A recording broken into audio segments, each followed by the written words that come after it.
Hey guys, in this video I'm going to show you a short make.com automation workflow which turns a Gumroad product into a Pinterest post.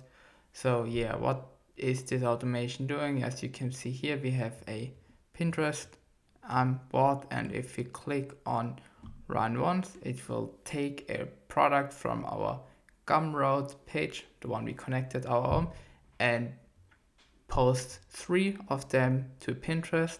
So if we now go on Pinterest and we click refresh, we can see that 3 of our products are posted to, as you can see here, Pinterest. So it's quite easy, it's quite fun, it saves you a lot of time. It even comes with the link to Gumroad, so whenever someone is interested in this product, they just can click on the link, and it comes also with a product description. So yeah, it's a super cool automation. So how does it work?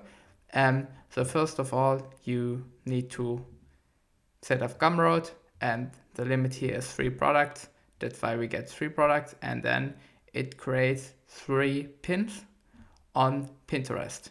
So yeah, super easy automation. It will save you a ton of time when you're selling on Gumroad. If you're interested in the blueprint of this automation and in a detailed setup, check out our Patreon down below. Thank you so much. Bye.